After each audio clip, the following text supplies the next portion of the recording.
Hi guys, welcome to my YouTube channel. ఇవాళ నేను ఒక హెల్దీ రెసిపీ చేస్తున్నా బీట్రూట్స్తో. చాలా simple and easy beetroot chutney అండి. సో ప్రొసీజర్లోకి వెళ్ళిపోదాం. ఫస్ట్ అయితే బీట్రూట్స్ని నేను బేకింగ్ సోడాలో ఒక 15 minutes సోక్ చేస్తున్నా. ఒక 2-3 times ఫ్రెష్ వాటర్తో కడిగేసి పీల్ తీసి పక్కన పెట్టేసుకుంటున్నా. ఓకే, ఇప్పుడు క్విక్గా వీటిని చాప్ చేసి పక్కన పెడదాం.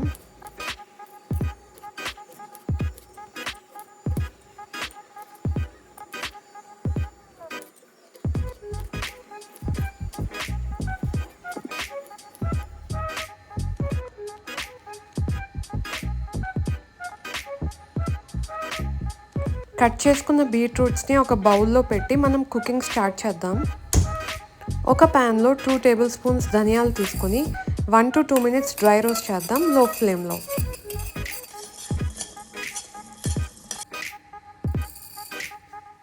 ధనియాలు బాగా రోస్ట్ అయిపోయినాక అవి సెపరేట్గా ఒక ప్లేట్లో తీసి పెట్టుకుందాం. ఏమైనా చిన్న చిన్న కాడలు అవి కనిపిస్తే జస్ట్ క్లియర్ చేసేసుకుందాం అందులో నుంచి. ఇప్పుడు ఒక ఫుల్ వెల్లుల్లిపాయ తొనలు తీసి వాటిని పీల్ ఆఫ్ చేసి పక్కన పెట్టుకుందాం.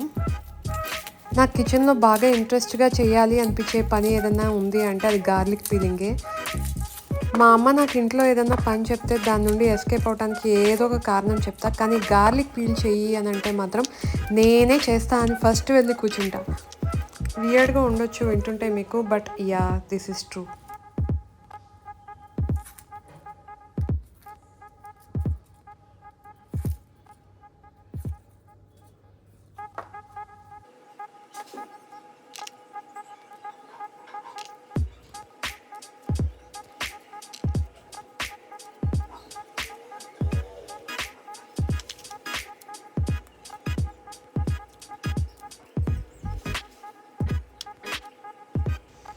సో ఇంకా గార్లిక్ పీలింగ్ అయితే అయిపోయింది.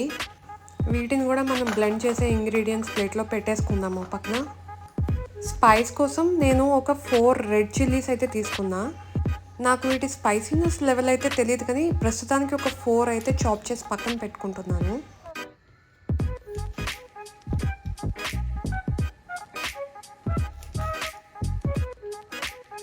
మనం ధనియాలని డ్రై రోస్ట్ చేసుకున్న ప్యాన్లో 1 tablespoon ఆయిల్ వేసుకుని ఈ చిల్లీస్ని కూడా ఫ్రై చేసి పక్కన పెట్టుకుందాం. ఒక 2 to 3 minutes ఫ్రై చేశాక వీటి టెక్స్చర్ కొంచెం మారుతుంది, అప్పుడు మీకు అర్థమైపోతుంది. మంచిగానే ఫ్రై అయినాయి. ఇవి మనం గ్రైండ్ చేయాల్సిన ఇంగ్రీడియంట్స్ ప్లేట్లో పెట్టేసుకుందాం.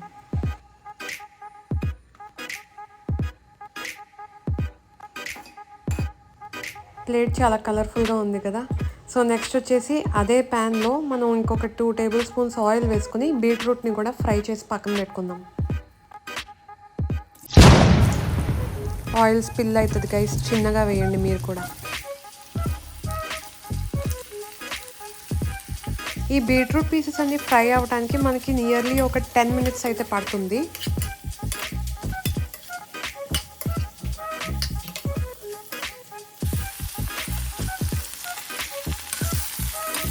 ఇక్కడ చూస్తుంటే మనకు క్లియర్గా అర్థమవుతుంది బీట్రూట్ టెక్స్చర్ మారింది, ఇంకా డన్ విత్ ఫ్రైయింగ్ అని.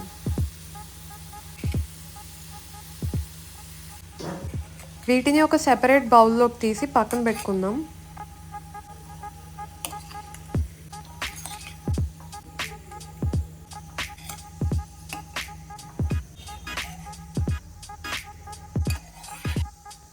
ఇప్పుడు ఒక మిక్సర్ జార్ తీసుకొని అందులో సాల్ట్, ఇంకా నేను పీల్ చేసుకున్న వెల్లుల్లిపాయలు ఉన్నాయి కదా అవి అన్నీ వేయట్లేదు, మళ్ళీ ఎక్కువ అయితే గార్లిక్ ఫ్లేవరే డామినేట్ చేస్తుందని చెప్పి.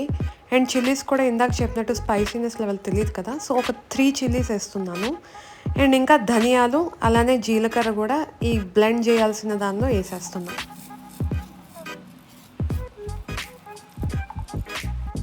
ఇప్పుడు మనం బీట్రూట్ పీసెస్ని కూడా జార్లోకి ట్రాన్స్ఫర్ చేసేద్దాం.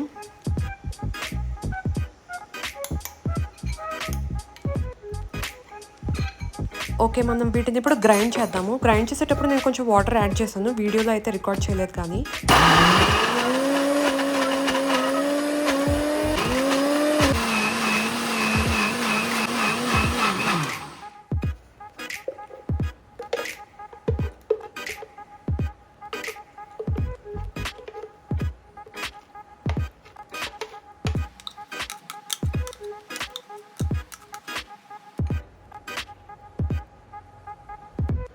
బీట్రూట్ చట్నీ అయితే రెడీ అయిపోయిందండి. నెక్స్ట్ మనం తడ్కాకి కావాల్సిన ఇంగ్రీడియంట్స్ అన్నీ అరేంజ్ చేసుకుందాము.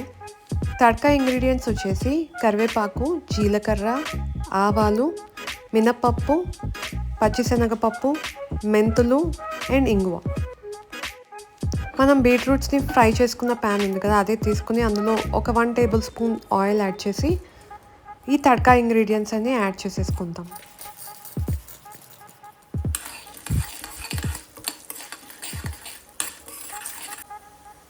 ఇవి మంచిగా ఫ్రై అయ్యాక కర్రీ లీవ్స్ కూడా లాస్ట్లో వేసుకుని ఇంకా దించేసుకుందాం.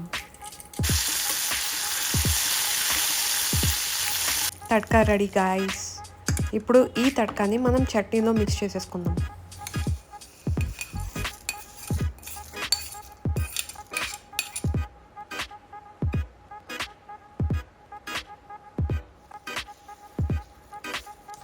మామూలుగా బీట్రూట్కి కొంచెం స్వీట్ టేస్ట్ ఉంటుంది. సో దాన్ని బ్యాలెన్స్ చేయడానికి నేను పులుపు యాడ్ చేద్దాం అనుకుంటున్నా. యూజువల్గా చింతపండు యాడ్ చేసుకోవచ్చు, కానీ నేను లెమన్ యాడ్ చేస్తున్నాను. ఇక్కడ వీడియోలో నేను హాఫ్ స్లైసే తీసుకున్నా, కానీ తర్వాత పులుపు సరిపోలేదనిపించి ఇంకొక హాఫ్ స్లైస్ కూడా యూజ్ చేశాను. అంతే గైస్, సింపుల్ బీట్రూట్ పచ్చడి రెడీ. ఇప్పుడు నేను దీన్ని వేడి వేడి అన్నంలో కొంచెం గీ వేసి ట్రై చేయబోతున్నాను.